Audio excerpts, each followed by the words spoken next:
Welcome to Let's Get to the Marks, going through an A-level chemistry question on water. And this is part of the OCR 2024 depth paper. Let's get into it. This question is about water, H2O, and ammonia, NH3. Hydrogen and oxygen have different electronegativities. What is meant by the term electronegativity? So, this is the ability of an atom or element in a covalent bond to withdraw a pair of electrons, or you can just say electrons because it could be a double bond, so it could be two pairs of electrons, but to draw pairs of electrons or electrons towards it. And that's really the definition. So, the ability of an atom in a covalent bond to withdraw electrons towards it. And there we go. That's going to get you two beautiful marks. Nice and easy start. Let's zing on. Don't forget to pause the video at the start of each question, have a go, and then unpause. Make your revision active. Complete the diagram below to show hydrogen bonding between the H2O molecule shown and another H2O molecule. Include relevant dipoles and lone pairs, which I'll get onto. Label the hydrogen bond. So what we got here is they've already done a H2O molecule for us. So they want us to show the lone pairs. Of course, oxygen has two lone pairs. It has 6 electrons. 2 of the electrons are involved in bonds with the hydrogen, which gives it 2 lone pairs. This makes the oxygen delta negative and the hydrogen delta positive. The kind of little delta sign just means slightly negative, slightly positive. It's not quite ionic. Okay, and we've got another water molecule because we need to show the hydrogen bond. Now, the hydrogen bond is not the bond between the H and the O in the same molecule. That's a covalent bond. The hydrogen bond is shown by a dashed line between 2 of the molecules. Now, I've circled relevant and lone pair here. We really only need to show one of the lone pairs on the oxygen in the hydrogen bond. And I'm just going to make this one a bit bigger. In fact, I might delete the other lone pair. Okay, you can show both lone pairs. You won't lose a mark. But they really are concentrating on that it's one lone pair on the oxygen, hydrogen bonds to the delta positive hydrogen, okay? And this is the hydrogen bond here, which I've labeled with the dashed line. If you didn't label it hydrogen bond, as long as you showed a dashed line and not a solid black line, they're going to give you the mark. The broken line indicates it's an intermolecular force and not a normal chemical bond. I know some people use intramolecular bonds and things like that, or forces, but just stick to bonds are covalent and ionic, and dashed lines are hydrogen bonds, okay, or are other van der Waals forces, other intermolecular forces like dipole-dipole. Explain why molecules of H2O are polar. So this first answer I'm going to give you is the most common misconception here and the incorrect answer.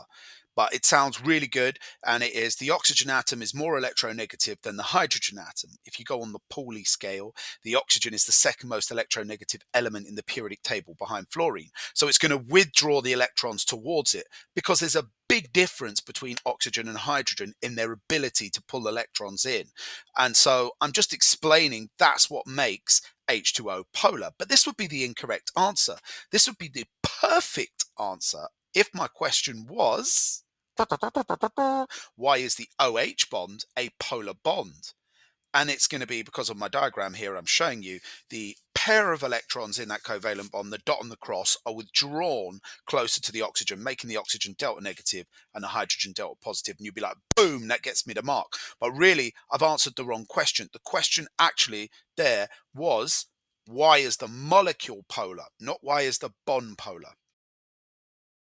And so the correct answer here is that water is not symmetrical. The dipoles do not cancel out. Now check out carbon dioxide I'm drawing here. It's a linear molecule, not bent like water. And this means the dipoles cancel out. It contains polar bonds, but it's actually a non-polar molecule. So carbon dioxide, like water, has big difference in electronegativity between the carbon and the oxygen.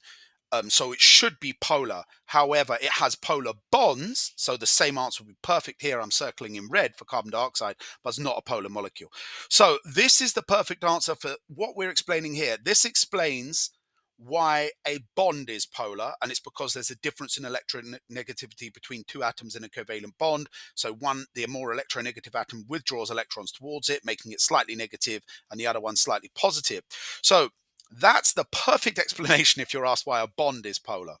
However, we've been asked here why the molecule is polar, and the answer is anytime a molecule is polar, it's because it is not symmetrical, and therefore the polar bits do not cancel out. So carbon dioxide, just to get this clear, has polar bonds because the oxygen's more electronegative than the carbon, but because it's linear, a straight molecule, it's symmetrical, the dipoles cancel each other out.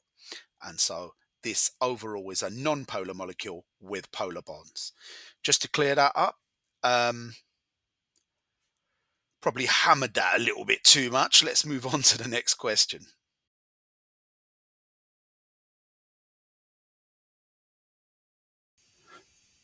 Okay, one unusual property of H2O is that ice floats on water.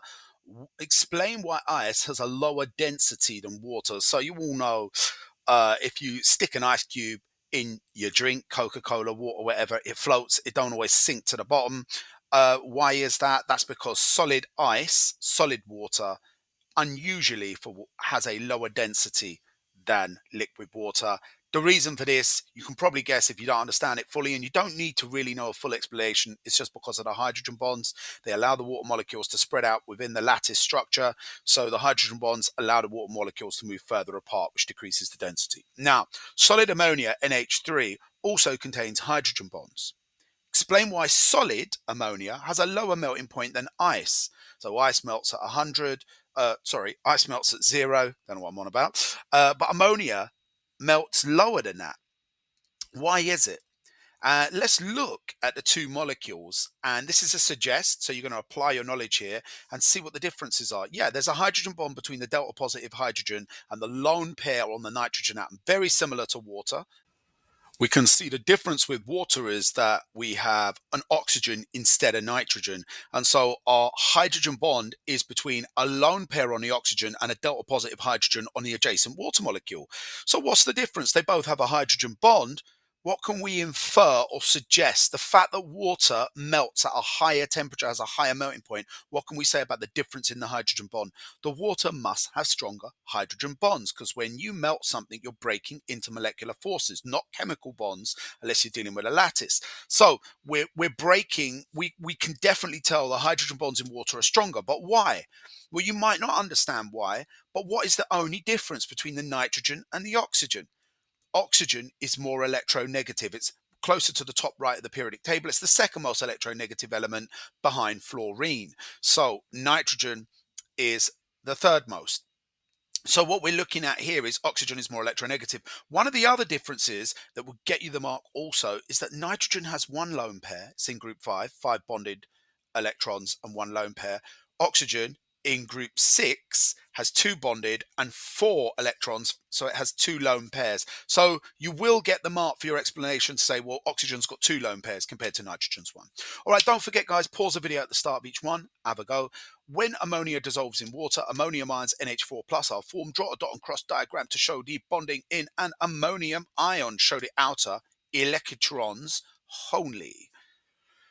Let's go. So this one should be nice and easy. Essentially, nitrogen's in group 5, so we want to put 5 electrons on. I'm going to use pink because it's nice. Yeah, 1 in each hydrogen there, and then 2 in this hydrogen. Some of you might get confused and say, how come, where's hydrogen's little cross? Because I'm going to put a cross now for each of the hydrogen electrons. Okay, here. And some of you might go, where's that one? Well, that one's a hydrogen ion. So you have an ammonia molecule. What happens is that NH3 reacts with an H plus, giving an overall positive charge because a proton or a hydrogen ion has joined to it. So you essentially, you've got ammonia, along comes an H plus, and you get a dative covalent bond where both the electrons are donated from the hydrogen, from the nitrogen to the hydrogen ion, and so it takes on the overall H plus charge. Right, outline how you would test for the presence of ammonium NH4 plus ions in a solution. You should answer and include in the observations. You can pause the video and have a go if you want, or you can just do it in your head. What's the test for ammonium? You might even remember this from GCSE. You add sodium hydroxide solution, NaOH, and it releases NH3, ammonia gas. Now, how do you test for the presence of ammonia, which will prove that you had an H4 plus? So ammonium gas, you might remember the test for ammonia. So we're going to add sodium hydroxide, which is going to release the ammonia. So that's the first mark. And the ammonia you're going to test for with damp red litmus paper, which goes blue because it acts as a base. Basically, it accepts a hydrogen. Or you could talk about its fishy smell because ammonia smells like kind of rotting fish. Yeah, nice. Right, D. A student heats 11.50 grams of hydrated zinc sulfate, ZnSO4.7H2O, to remove all of the water crystallization. Calculate the mass of anhydrous zinc sulfate that should be obtained. Okie dokie. So what have we got? We've got They want us to get the anhydrous, the without water, and we've been given the formula for ZnSO4.7H2O, and we've been given the mass. So I'd also look at the ratio. We've got a ratio. Let's just think this through. You might want to pause the video, grab your calc, have a go at this on some paper. Right, they're in a 7-to-1 ratio, the zinc to the water, but am I interested in that? The actual hydrated zinc sulfate is, we've been given the mass of that. Really, I've been given the mass of the hydrated zinc sulfate, which is 11.5. So the first thing I could really do, I can't find the moles of the zinc sulfate yet, or the moles of the water. What I can do, I know they're in a 1-to-7. The only thing I can really do is find the moles to start with of hydrated zinc sulfate. That's what I've been given the mass for. And we can calculate the MR. Now, zinc is 65.4. Sulfur is 32 and oxygen is 16, and I've got 4 oxygens in my zinc sulfate. And then I want to add that to the 7 times 18, 18 for the H2O, 2 for the hydrogen, 16 for the oxygen. And if I smash that all in the calculator, what am I going to get? Well, the anhydrous zinc bit, the ZnSO4, so the zinc without water is 161.4. Might need that in a bit. And when I add on the other bit, I get 28 with the 7 waters, I get 287.4. And that's the MR of the hydrated zinc sulfate. Let's work out the moles of the whole thing. We've got 11.50 grams, so we want to do M over MR. So 11.50 divided by 287.4. Again, split that into the calculator, and what you should get is the moles of the whole hydrated zinc sulfate, the ZnSO4.7H2O. And what we're going to find out is that the moles are 0.04 moles of hydrated zinc sulfate. That means we have 0.04 moles of the whole thing. I could times that by 7 and work out I've got 0.28 moles of water if I wanted to work out the mass of the water, and subtract it from 11.50. Which is going to be 504. Or I could just say, do you know what? If I've got 0.04 moles of hydrated zinc sulfate, it means I've got the same amount of moles of the zinc sulfate. So I could just do 161.4, which is the mass of zinc, the MR of zinc sulfate, times 0.04 moles, and work out the mass. And the mass is going to be 6.458. I'm going to round that up because we like to go to do 2DP, or 3 significant figures, in A level. So 6.46 grams. The alternative way to do it would be like, right, I've worked out I've got 0.04 moles of zinc sulfate. There's 7 times the molar ratio of H2O. So I could do 7 times 0.04. That gives me 0.28 of water. I could then smash 0.28 times 18, and I will get like 5.04, which then I could subtract from the 11.50 and get 6.46 if you did it that way. But that would be long. That's the end of the question. Don't forget, sharing, Kevin. Hit the like, punch up the bell, subscribe. Let's get to the marks. This time for chemistry. Yeah, baby. Yeah. Okay, going through an A-level question on periodicity. You know the coup. Pause the video at the start of each question, have a go yourself, and then unpause and watch the walkthrough. This question's about periodicity and the reaction of some group 2 elements. Periodicity is repeating trend in properties of the elements across different periods in a periodic table. Complete the table below with the electronic configurations and the blocks. Go on, have a go on a bit of paper, and then watch the walkthrough. Here we go. So we're looking at beryllium, 4 electrons. So it is 1s2, 2s2. Magnesium's 12 electrons. So we're going 1s2, 2s2, and then 2p6. As you go into each energy level, every new quantum level, we add an extra subshell with orbitals. So they're from the s block. Why? Because the outer electrons are in the s orbitals for both beryllium and magnesium. Let's do fluorine, 9 electrons. So 1s2, 2s2, 2p6. Oh, no, not 2p6. That'd make 10, wouldn't it? So we want 2p5. So it's going to be in the p block. Its outer electrons are in the p. Let's check chlorine. I suspect it's also in the p block A. 2s2, 2p6. Now we go to the third energy level, and we got 3s2 and then 3p, and we add that all up. We need 5 more electrons to make 17, so 3p5, and it's in the p block as the outer electrons are in the p block. Use your answers to A1 to explain why electronic configuration is an example of a periodic trend. So when we add electrons, why is that an example of a periodic trend? Let's smash these all back in so we can actually use the data to answer. Of course, you should pause, try and write down 2 bullet points as to how the electrons show us a trend across the period. So not down the group, like not going from beryllium to magnesium. We don't really want to look at that. We're more important is to go across the group. So we don't want to go down here, which would be going down the group. That'd be showing trends down a group. Which would add a new energy level with each one, but we want to go across the period. So we're in the same energy level. But what happens as you go across the period? Well, it proves you add the electrons to the 2s2, then to 2p5, right? So as we go across and then we look at period 3, we're going from 3s2 to 3p5, the outer electrons. So as we go across the period, the electrons fill the s orbitals before the p orbitals.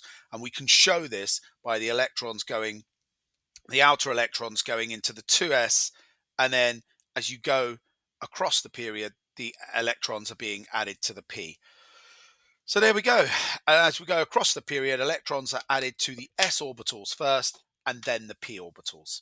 And that is our trend that we can see going across all periods. So it's a periodicity trend in adding electrons. Let's zing to the next question. Zuzzing!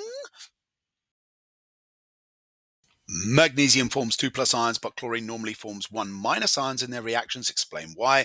Nice and easy. Bit of recall. Simple question. Pause. Have a go. Okay, what we're going through, we're busting out the answer. Magnesium loses 2 electrons from its outer shell. I should start really. Magnesium only has 2 electrons in the outer shell, so it needs to lose 2 to gain a full octet or a full outer shell. Or I can say with chlorine, 17 electrons, but of course it has 7. It's a group 7 element. 7 electrons in the outer shell, so needs to gain 1 electron to get a full octet or a full outer shell and become stable. And there we go. That's going to pick us up 2 beautiful marks. Now, if we look at part 4, magnesium reacts with oxygen in air. Write an equation for this reaction. Should be able to just scribble this down on some scrap paper. Nice and easy peasy, this one. So nice, easy question just for you warming up your revision for the day. So you can use this for that. Mg plus O2, we can see from the words, they're the reactants. It goes to MgO.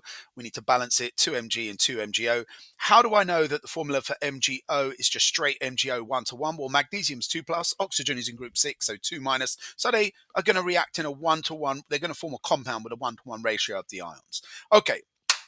Part B, the reaction between calcium and hydrochloric acid is a redox reaction. We've got the equation here. Explain in terms of electron transfer why the reaction shown in equation 2.1 is redox. So I'm going to bust this out here. I've zoomed in a little bit too much, but there we go.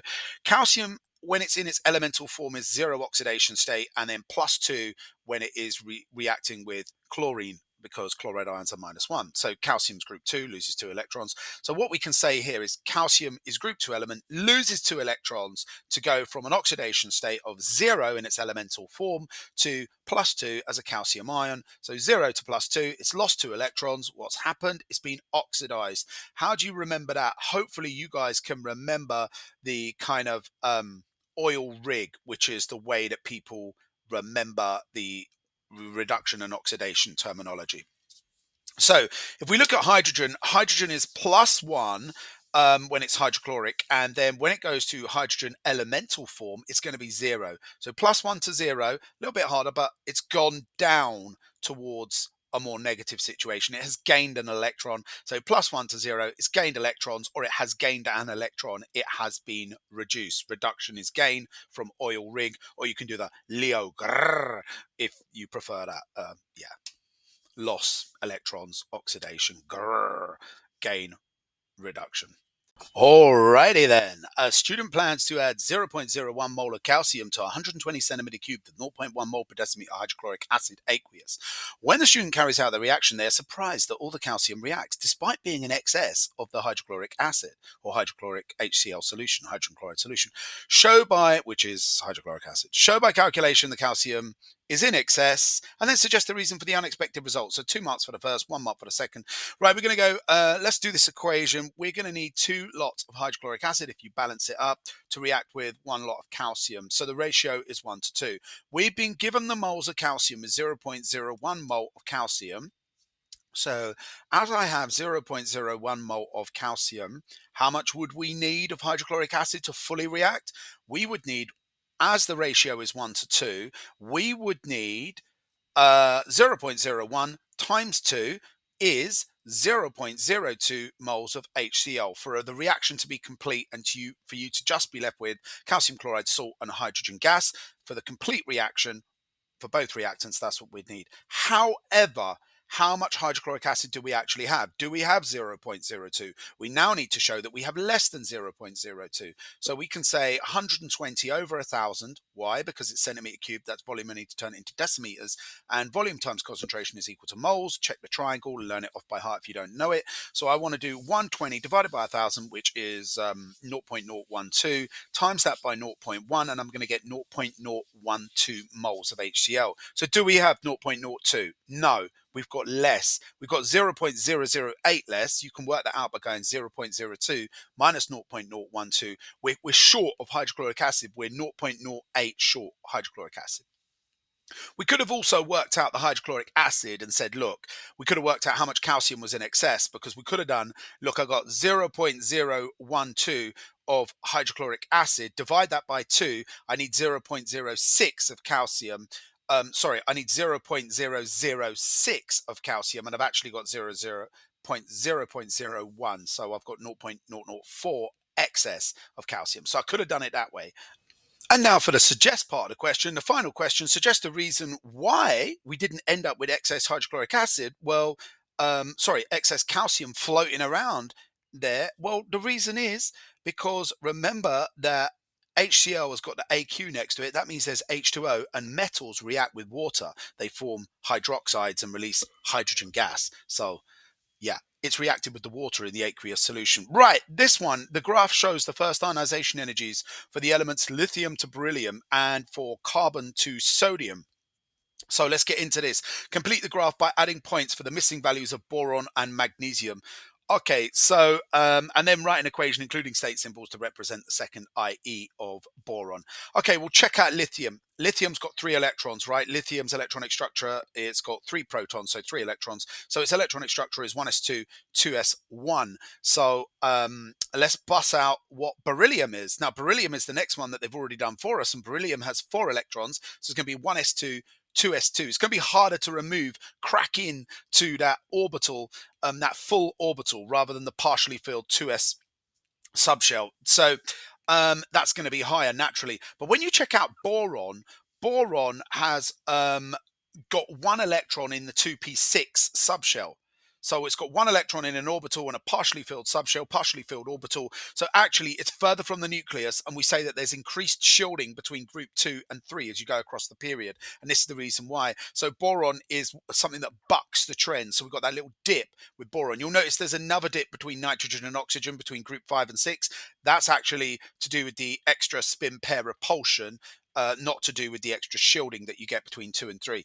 Right, but the next part of the question says to do magnesium. You say, well, that's straightforward. Magnesium is going to have is a full orbital, so it's going to be harder to remove than sodium. So I just got to draw the line up. But we got to take care here. Check out sodium structure. It's got a 3s1. But look, sodium's first ionization energy is less than lithium, even though both of them have just got 1 electron in an s orbital to remove. Why? Well, that 3s is further from the nuclear charge, and so less attracted to the nucleus. So when I draw the magnesium dot, if I do that, I'm going to lose my mark. Yes, it's higher than sodium, but I need to make sure it is lower than beryllium. And the reason why I need to make sure magnesium is lower than beryllium is called magnesium will have a 3s2 orbital filled with 2 electrons, so it will be higher than sodium because you're cracking into a full orbital, but it's further from the nucleus, its electrons, than beryllium's electrons, so therefore easier to remove than beryllium. So I need to have the line going up but not as high as beryllium, and there we go. That's going to get you all the marks for that graph. So now for writing this equation, why don't you pause, have a go on a scrap bit of paper for writing this equation with the state symbols for the second ionization energy of boron. All right, I'm going to go through it. So, a couple of things to remember. What are the 2 marks for? One is for getting the correct state symbols. Well, when you do ionization, they're all gaseous. Now, boron, we're doing the second ionization energy. So, it's already lost an electron to become B plus. We're changing it to B2 plus. We're losing the second electron. So, they're all in the gaseous state, these ions. And that's your equation correctly written there. All right, guys. Don't forget sharing's caring. Hit the like, punch up the bell, subscribe. Let's get to the marks. Make sure you like the video. Like. Molybdenum. Okay, let's do question 3. So, enthalpy, I love to say the word Anyway, enthalpy changes of reaction can be determined by experiment. What is meant by the enthalpy change of reaction? Why don't you just have a little think? What do you think it is? You can pause the video while you have a think. The change in heat under a constant pressure for a stated reaction. We can say the change in enthalpy for a stated reaction as well. You might prefer that. Okay, let's move on. Got a big fat calculation, it looks like. Yes, 6 marks. Okie dokie. Let's shrink this down, get a bit of room. A student carries out an experiment to determine the enthalpy change for the reaction between zinc and copper-2 nitrate solution. Zinc plus copper nitrate goes to zinc nitrate plus copper equation. The student follows the method outlined below. Oh my gosh, I can't speak. The student follows the method outlined below. Add 100 centimeter cubed of 0.5 mole per decimeter copper nitrate solution to a beaker. Measure the temperature of the solution. Add excess zinc to the beaker. Stir the mixture and record the max temp. The temperature of the solution changes from 19.5 to 38.1. This should give you a clue as to what you need to do. Calculate the enthalpy change of reaction in kilojoules per mole for the equation. State any assumptions you made and suggest improvements to get a more accurate value. And it's a total of 6 marks. You're not going to get sort of 3 marks for the calculation. You kind of need 2 assumptions and 2 improvements if you want to get all 6 marks. Why don't you pause the video, have a go at this one on some scrap paper, and then unpause and I'll go through the explanation. All right, here we go. So straight away, hopefully, we're going to start with a calculation, guys. And hopefully you've spotted from the fact that they've given us the temperature change, the fact, yeah, that should be the giveaway. We're going to do Q equals MC delta T. And so Q is the energy in joules. So you could put E if you're more comfortable with that. M is the mass and C is the specific heat capacity. And this is the change in temp. So what we're going to do, what is the change in temp? We can work that out first of all if we like. We can go 38.1, take away 19.5, and that is going to give us 18.6. So that's our temperature change. What is our mass? They haven't given us any grams here. Hopefully you know that when we come to do mass with these specific heat capacity ones, the Q equals MC delta T, we use 1 centimeter cubed. We actually, this is going to come into one of our assumptions. We assume 1 centimeter cubed is equal to 1 gram. And that is actually the density of water. But we're not dealing with water here. We're dealing with, what was it, copper nitrate. So we're assuming that copper nitrate has the same density as water, which is a little bit of an assumption, and that will come on down there. So we're going to say that our mass is 100. Hopefully you know the specific heat capacity off by heart. It's 4.18. You have to know it off by heart. And we're going to times that by 18.6. And that is going to give us Q or E for energy, if you like to use E instead. Now, this is another assumption. We might as well get this out the way. Look, we might as well smack out another assumption. We're going to assume that copper nitrate, I can't be bothered to write out that, so I'm going to write the formula, the word equation, the word blooming name. Assume that copper nitrate has a specific heat capacity. I'm just going to write it, specific heat capacity of 4.18. That's actually the specific heat capacity of water. So I can tell you categorically that it doesn't have 4.18 specific heat capacity, but we make that assumption. We also assume that 1 centimeter cubed is 1 gram. So that really covers the assumptions we've made.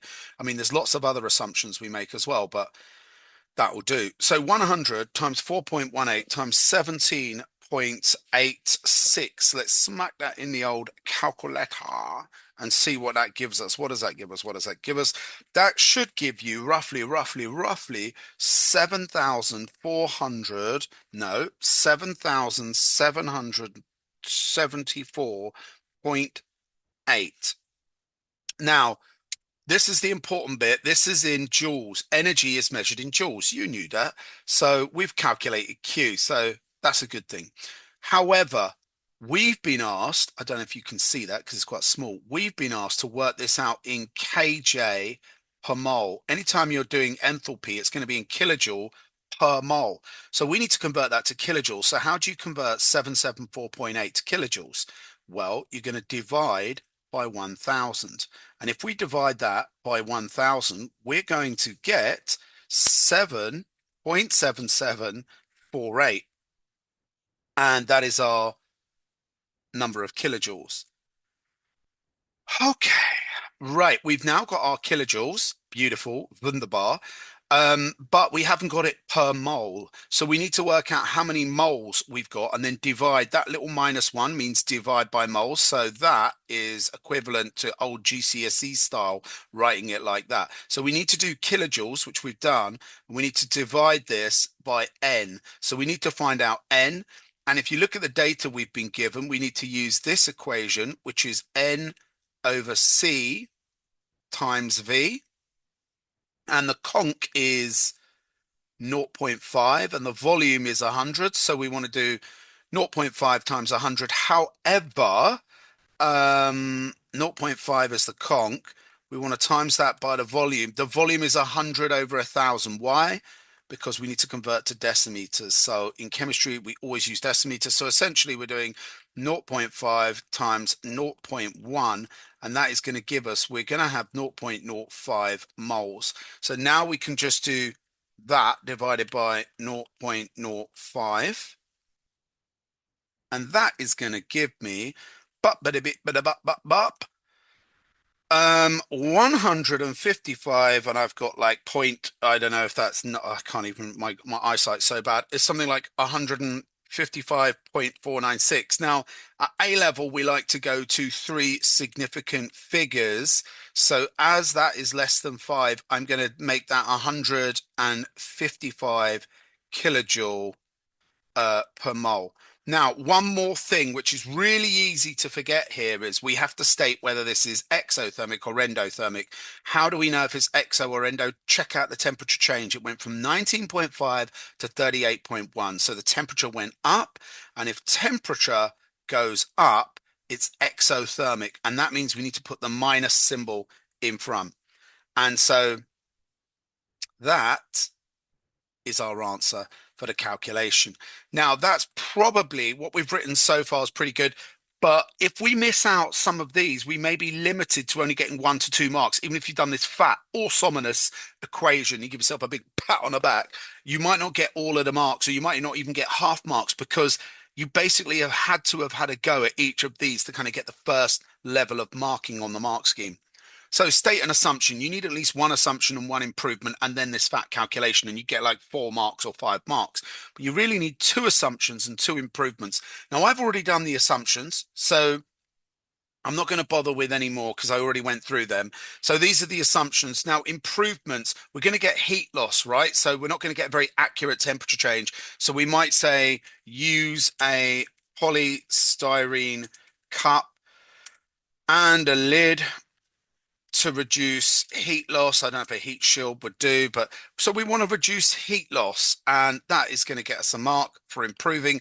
Now, when they measured the volume, they haven't stated whether they use a measuring cylinder or what, but I would say use a pipette, or I can't spell it, burette, to measure the volume accurately. So that's another improvement. Use a pipette or burette to measure the volume accurately. What else? What else? What else? Measure the temperature of the solution. We could say use a digital thermometer. I mean, that goes to 1 decimal place. We could say use a thermometer with higher resolution. So maybe they'll give us a mark for that, maybe not. Higher resolution, the thermometer more decimal places. So we might get a thermometer that goes to 2 dp instead of 1. That's going to be a little bit more accurate. Add excess zinc to the beaker. That's all cool. Stir the mixture and record the maximum temperature. I mean, they probably won't mention it, but you could kind of like take several initial temperatures and several you could take several initial temperatures and then record the temperature um, after the reaction until it stops increasing, and then you could extrapolate the lines back to the point where they intersect and calculate the temperature change, which takes into account any heat loss during it. Right. What else? What else?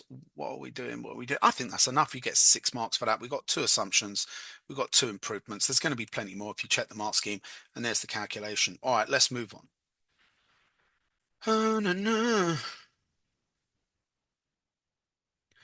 Okay, last bit of this question. So the student modifies the experiment using 50 centimeter cubed instead of 100 centimeter cubed of zero point 0.5 mole per decimeter copper 2 nitrate solution. The value for the enthalpy of reaction for this is the same. Well, it would be, wouldn't it? Because enthalpy of reactions are constant as long as the conditions are constant.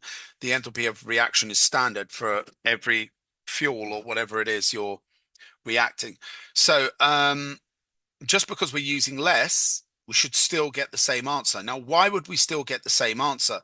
Well, if we use 50 centimeters instead of 100, we're going to get half as much. We can show that because we could do 50 over 1,000 and then times it by 0.5. We're going to get like 0.025. So we're going to get half the amount of moles. So essentially, we have halved the moles. Is that how you spell halved? I think so.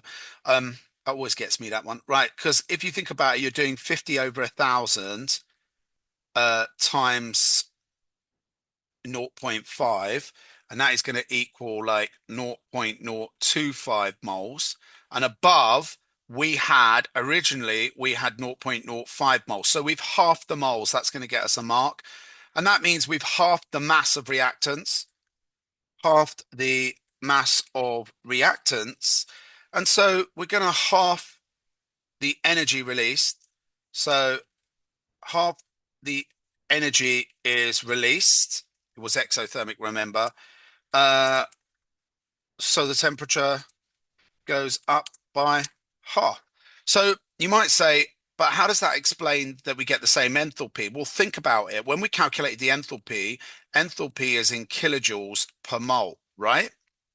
Well, we're going to get half the kilojoules, half the energy released. Remember, we said half the energy is released, and we've halved the mass, the moles. So essentially, if you do 10 over 5, you're going to get like 2.5.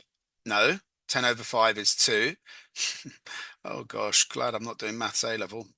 10 over 5 is 2, right? That would be my enthalpy. Now let's say we half the energy and we half the moles. So we do 5 over 2.5. Guess what? That's also 2. So it doesn't matter that we half the amount of moles, because we halved the energy and half the moles, we get the same enthalpy. Oh, that was very long explanation. All right, let's move on. Okay, question 4. Aqueous hydrogen peroxide H2O2AQ gradually decomposes to produce water and oxygen. 2H2O2AQ goes to 2 water molecules liquid plus oxygen gaseous state. Enthalpy for the enthalpy change for this reaction is minus 196 kilojoules per mole. The rate of decomposition of H2O2 can be increased by adding a small amount of manganese for oxide, MnO2, which acts as a catalyst. Explain, using a Boltzmann distribution curve, why the rate of reaction increases in the presence of a catalyst. You are provided with the axes below, which you should label. So what we're going to do here, we're going to do a little explanation of why a catalyst increases the rate of reaction. So I'm going to zoom in and I'm going to zing down and we're going to label this up. So we need to do our Maxwell-Boltzmann distribution curve. Let's choose black on the old color over here. And it doesn't really matter, but the shape of the curve, you should just know how to do it. You want it to go up, down like camel's hump, but then don't hit the line. Just go along beautiful like that. Now, we need to label the axes. So this is number of particles. If you can spell it, even better. And then at the bottom is energy. Now, do I have to give units, energy in joules or whatever? No, let's allow that. So what this actually shows, the area under the curve is equivalent to the number of particles at each energy. So we can see here, this is where you find the highest amount of energy for most particles, whatever, don't know what I'm waffling about. Essentially, all of these particles can potentially collide and react. But actually, you have to go beyond something called the activation energy, which we're going to draw here. The activation energy is the minimum energy for bonds to break and a reaction to start going, okay? So we're going to label this here activation energy. Now, we could label this EA, energy of activation, or we could label it AE, activation energy. Doesn't really matter. So that's my activation energy there. Anything above that has enough energy for a reaction. Anything below that doesn't meet the minimum energy requirement for their collision to result in a reaction. So what happens when you add a catalyst? You're going to draw your line behind it so it shifts to the left. What we find is we now have, if you look, the area under here is not as big as this whole area now under here. So we have a greater number of particles with energy above the activation energy. This is our new activation energy, but we want to point out that this is the activation energy with a catalyst. So I'm calling it EAC, energy of activation with a catalyst. You could do AEC, or I could just write the words out, but that's long. So what I want to do now, labeling the axis is going to get us a mark. Having a nice curve that comes down and doesn't hit zero is going to get us a mark. Correctly labeling activation energy, and then to the left, having the activation energy with the catalyst gets you the third mark, and then putting the explanation as to how a catalyst increases the rate of reaction is going to get us the fourth mark, which is with a catalyst, a greater number of particles, as we can see, the area has increased under the curve, a greater number of particles have energy above the activation energy. Now, watch out on mark schemes. They'll often, oh my days, what am I doing here? Scan on peeps. I'm all over the shop. Right. Oh my gosh. Okay. On mark schemes, watch out for this. They will put that arrow, which means greater than. So they'll say like greater than activation energy, right? Or they'll do that, which means lower than. So watch out for that. That just means less than or above. So a greater number of particles have more energy than the activation energy, and so are able to react. That's going to get us our fourth mark. Wunderbar. Let's go down and check out the next question. A student investigates the rate of decomposition of H2O2, that's hydrogen peroxide, on addition of the magnesium 4 oxide catalyst using a gas syringe. So we've got a conical flask with a bung and delivery tube into a gas syringe. The student obtains the following results in the graph. Here's graph 4.1. And we can see the graph has volume up the side 0 to 100 in centimeter cubed and time along the bottom on the x-axis going 0 to 200 in seconds. And we have some data. Guess what? There's no line of best fit. What are they going to ask us to do? Here we go, folks. On the graph, draw a smooth line of best fit of the results and circle the anomalous result, 2 marks. Use your graph to determine the rate of reaction in centimeter cubed per second at 50 seconds. So what we're going to do here then, folks, let's get on and smash that out. So we're going to go up like this. This is not smooth, so do not count on mine being perfect because this is pretty hard on the computer. And that is going to get you a mark. Okay, so we get a mark. That's really rough. They might not give you a mark if you did this in your real exam because, look, that's not actually starting where that line is. So try and get it more accurate than I have there. And then we want to circle the anomaly. That's the odd result. That's a second mark. Beautiful.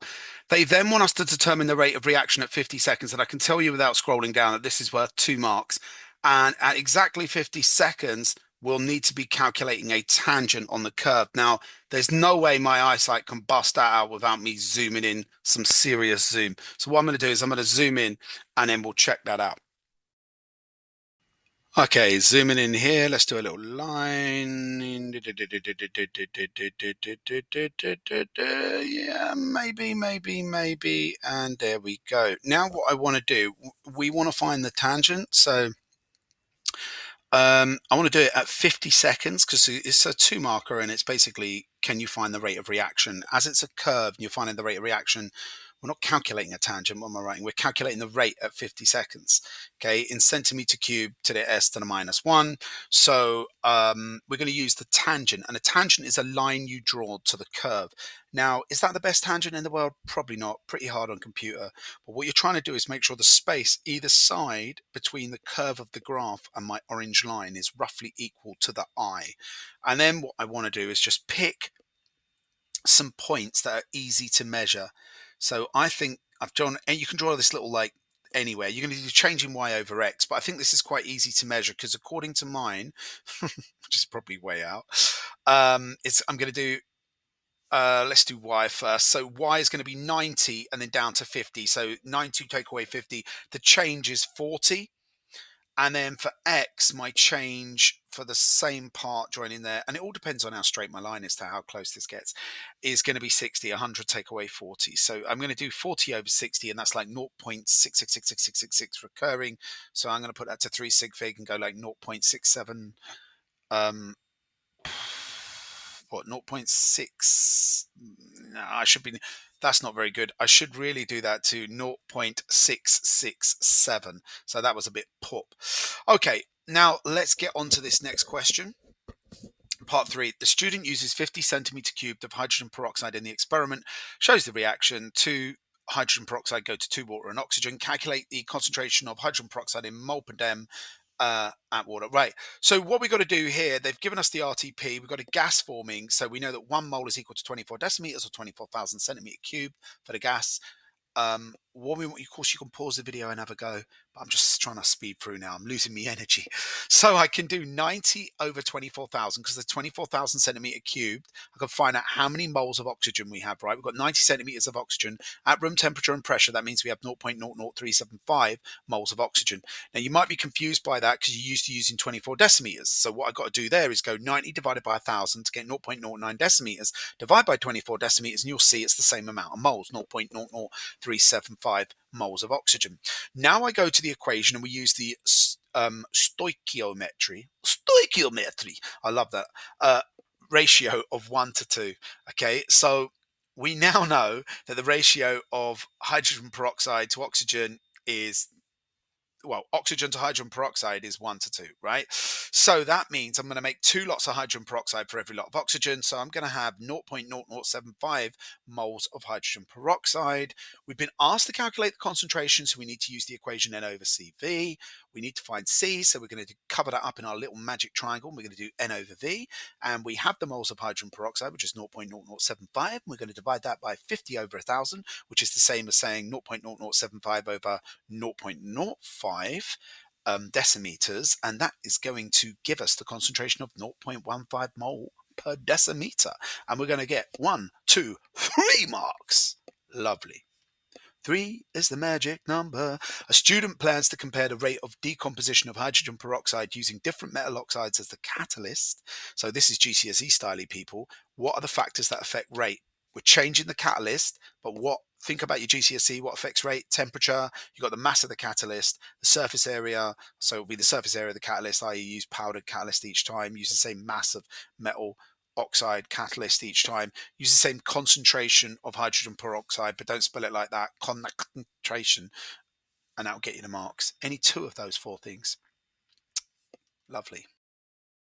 Okay, welcome to Let's Get to the Marks, going through some organic reactions. So here we go. Let's get into this question. This is question 5 of the 2024 Paper 2 AS Chemistry for OCR. The question is about some reactions of alkenes. A, complete the flow chart for the reaction of but1-ene by adding the structure of the organic products in each box. Don't know why I went, it's my brain, low limited. Right, we've got a reaction with bromine, a reaction with hydrogen with a nickel catalyst, it looks like here. And then we got butanene, which is our reactant reacting with water, gaseous, so water vapor or steam under acidic conditions, which is the H plus. And it's worth a whopping 4 marks. You're going to get 1 mark for the correct displayed or skeletal formula of each of these products. So let's get into it. Why don't you press pause on the video, grab pen, grab paper, have a scrap go and see if you can draw out the 4 reactant products. Okay, I'm going to go through the explanations. So with this first one, it's just bromination of an alkene. We're adding bromine, and it's going to be 1,2-dibromobutane, and the 2 bromine atoms are going to add across that double bond. So you're going to remove the double bond and just add 2 Brs. Nice and simple, eh? And then over here with the hydrogen, we've got a reaction called hydrogenation, uses a nickel catalyst, and we're going to add hydrogen. It's going to get rid of the double bond, and it's just basically going to turn an alkene to an alkane. So we're going to go to butane. Notice the 2 hydrogens have taken the place of where the bromines did in the bromination. So there we go. And now finally, we have water here being added under acidic conditions. And we're going to get butan 2-ol and butan 1-ol. One of them's a major product and one's a minor product. I'll chat about that. But first of all, let's draw them out. So where the double bond is, because it's right at the far end of butene, it's but1-ene. There is an option for but1-ol or but2-ol. Now, this first one I'm going to draw is but2-ol. And in this situation, the hydrogen adds to the first carbon, which had the double bond, forming a carbocation, which the hydroxide ion attaches to. And then we end up with butan 2-ol. And then that's going to be the major product because it's got more alkyl groups, but we'll come on to that later in this question. And then the other possible answer, which you should be able to do, is very similar, but it's going to be butan 1-ol. So you're just adding the OH to the first carbon, and the hydrogen of the water is going to be added to the second carbon that had the double bond. Okay, and that's worth 4 beautiful marks. And all you had to do, let me just tidy that up. It's my GCSE level 0 artwork. Yeah, 4 beautiful marks. All you had to do was show the answers. There we go. All done. Right, let's zing down to the next part of the question. So, going down, we can see, I'll just delete all of that. Let's just take that all off. Going down, we can see we have a mechanism to do, and this says HBr, hydrogen bromide, can be added to, well, can react with but1-ene to form 2-bromobutane. I've circled here. Include curly arrows and relevant dipoles on the structure of the product. Right, we've got to outline the mechanism for the reaction of hydrogen bromide. Why don't you pause the video, have a go? All right, guys, I'm going to go through the answers. So essentially, this is going to be electronegative. It draws that dot and cross. Those electrons in that covalent bond in the hydrogen bromide get drawn towards the bromine because it has a big difference in electronegativity between the bromine atom and the hydrogen atom. Now, don't draw the curly arrow like that because positive charge never moves. It's always electrons that move. So we've got the electron-rich, dense area of the double bond. 2 of the electrons out of that are going to the hydrogen and forming a bond. Now, because hydrogen can only ever have 1 bond, it has to snap its bond with the bromine. Bromine can only ever have 1 bond. It's group 7. So it's going to snap off and it's going to take the pair of electrons from the hydrogen bromide bond with it. So let's draw the intermediate, as we call it. Now, in this intermediate, we need to draw 2-bromobutane. So the butane is going to add on to the second carbon. So my first pink hydrogen here, I'm adding on to the first carbon of the double bond. And then we're going to draw the carbocation. Now, the carbocation is the intermediate that temporarily forms, but it's highly unstable and highly reactive, so it only lasts a few milliseconds. And we have a positive charge here on that carbon atom. Now, why is it that this carbocation is more likely to form? Well, it has these 2 alkyl groups. It's a secondary carbocation, and they donate electrons to that positive charge, making it more stable. That's why you're much more likely to get 2-bromobutane than 1-bromobutane. Now, my bromine atom left over took that pair of electrons from the bond, so now has a lone pair and an overall negative charge. We draw the curly arrow from the lone pair, make sure it's almost touching that lone pair, and then almost touching that plus on the carbon so they don't get confused. Never have a curly arrow going to a bond. It would be repelled by a bond. So you only ever have it going to a positive charge or something with a positive charge. And then we're going to draw the final product. So we've got 3 marks here, 1 for each of the curly arrows in the first part, 1 for the carbocation and the lone pair on the nucleophile, and then we're going to draw out 2-bromobutane, which is nice and easy to do because we just got to copy that out and add the bromine atom in.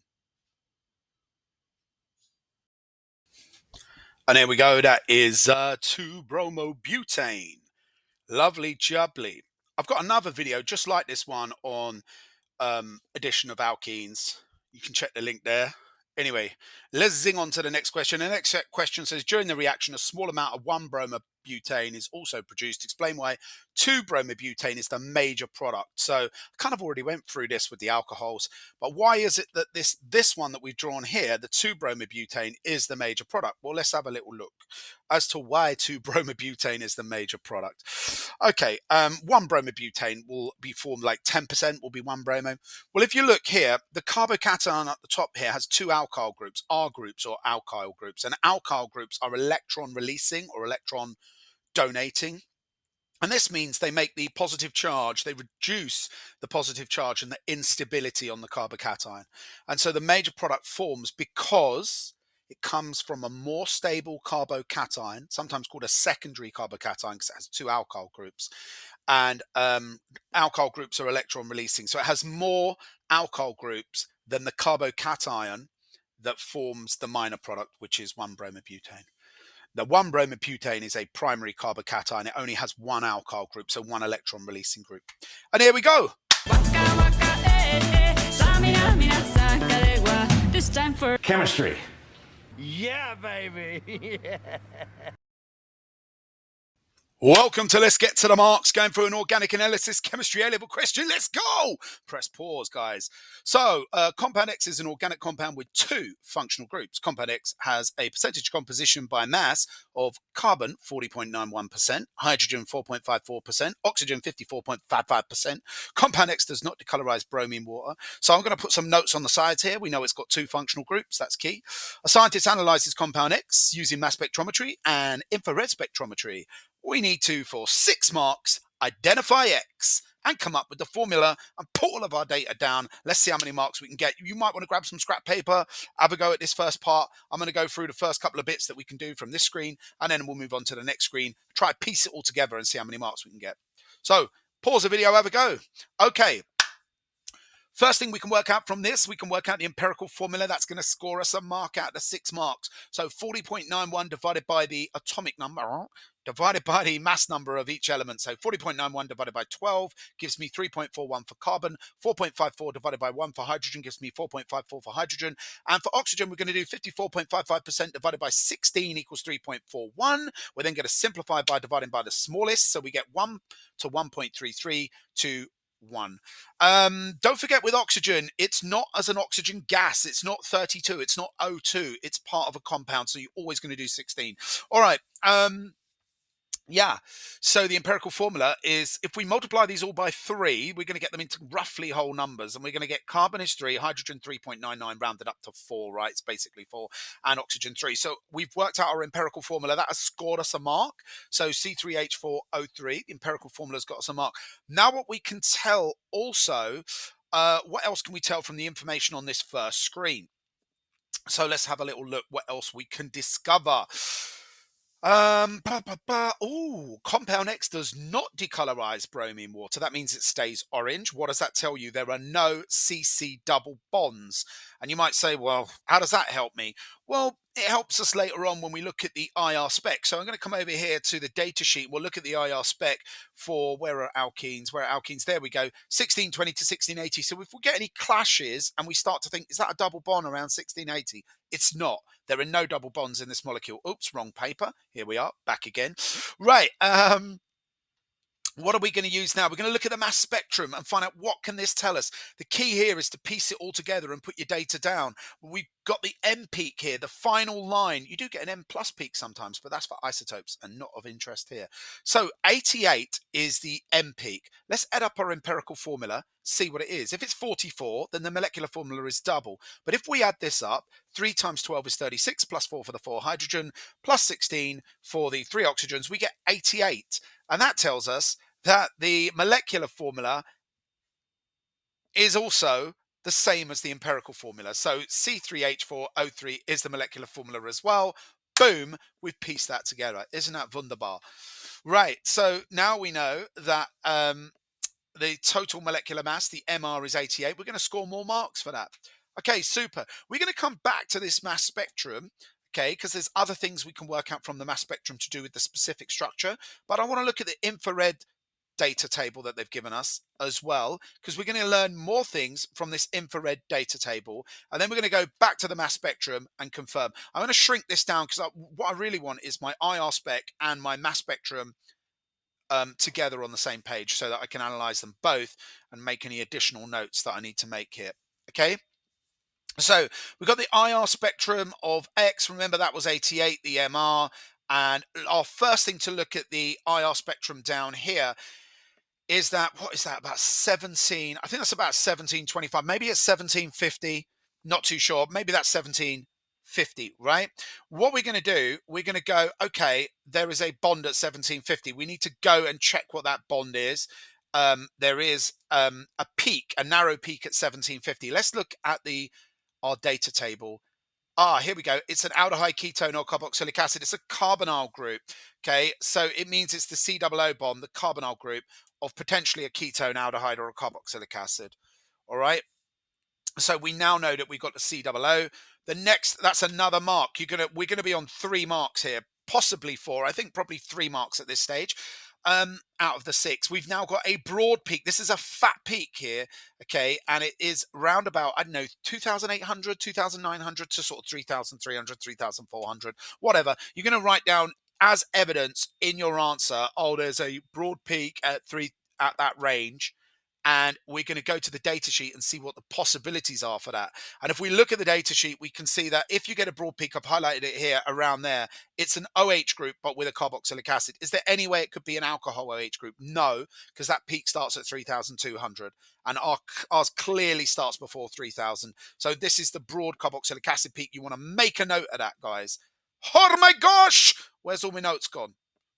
Okay, I lost all of my data just a minute ago when I flicked over. I lost all the writing and all the notes that we'd done going through the video when I flicked over to the data sheet. That happens sometimes. So what I'm going to do is I've quickly paused it, typed out everything as far as we got, and I went a little bit extra. And I'm going to talk you through it again very quickly, going through what we already did and then adding on to the conclusion of this question.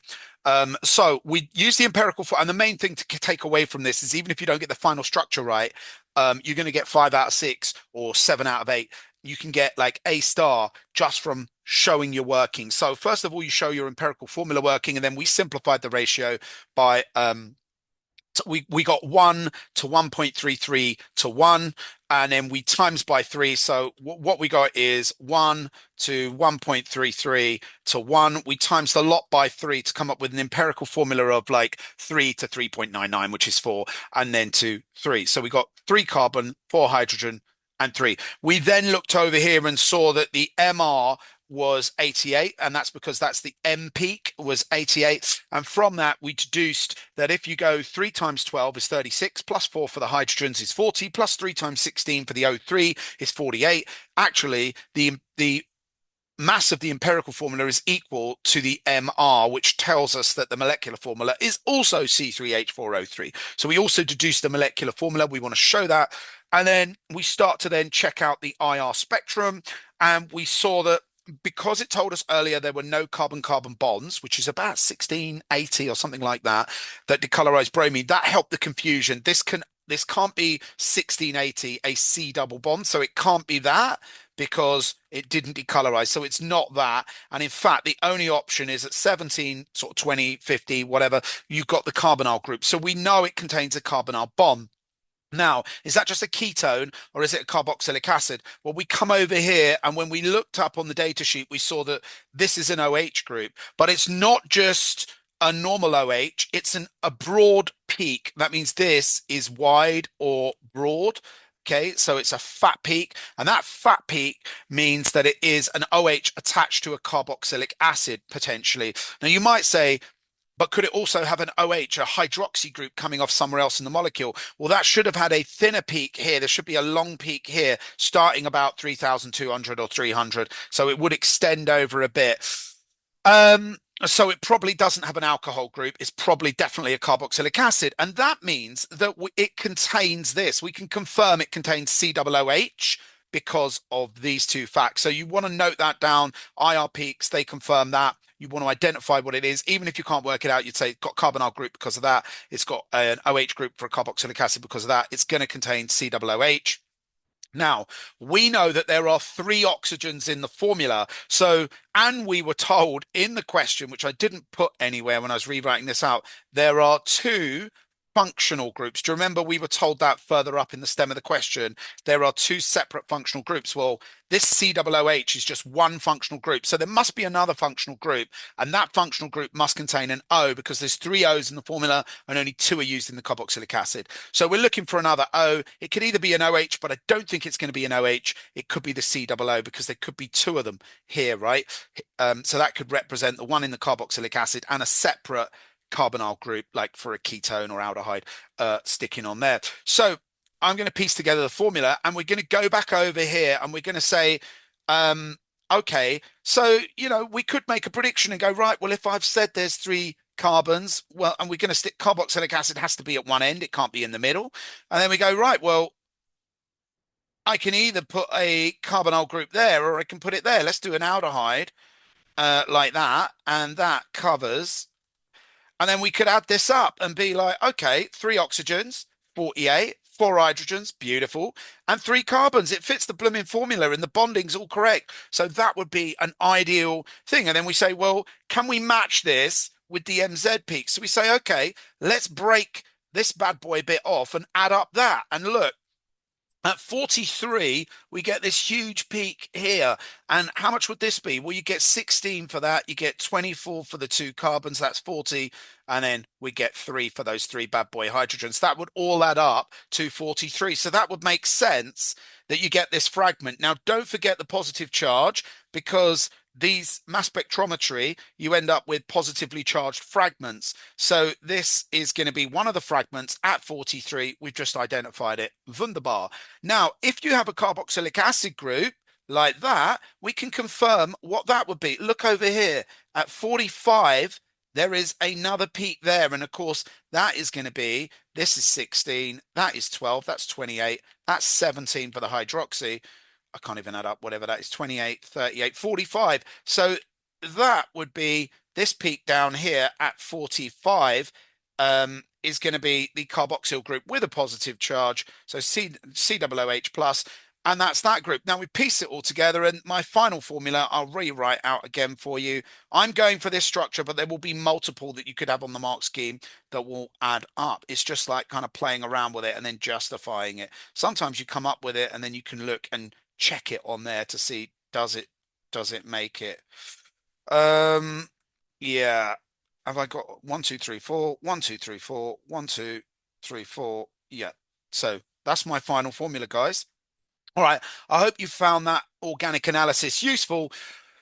Don't forget, sharing's caring. Hit the like, punch up the bell, subscribe. Let's get to the marks. It massively helps me if you hit the like. And if you don't hit the like, you know what I think you are? I think you're a molybdenum fluoride. So don't be one of them. Make sure you hit the like because it helps me. And hopefully I'm helping you. All right, guys. Catch you in the next vid.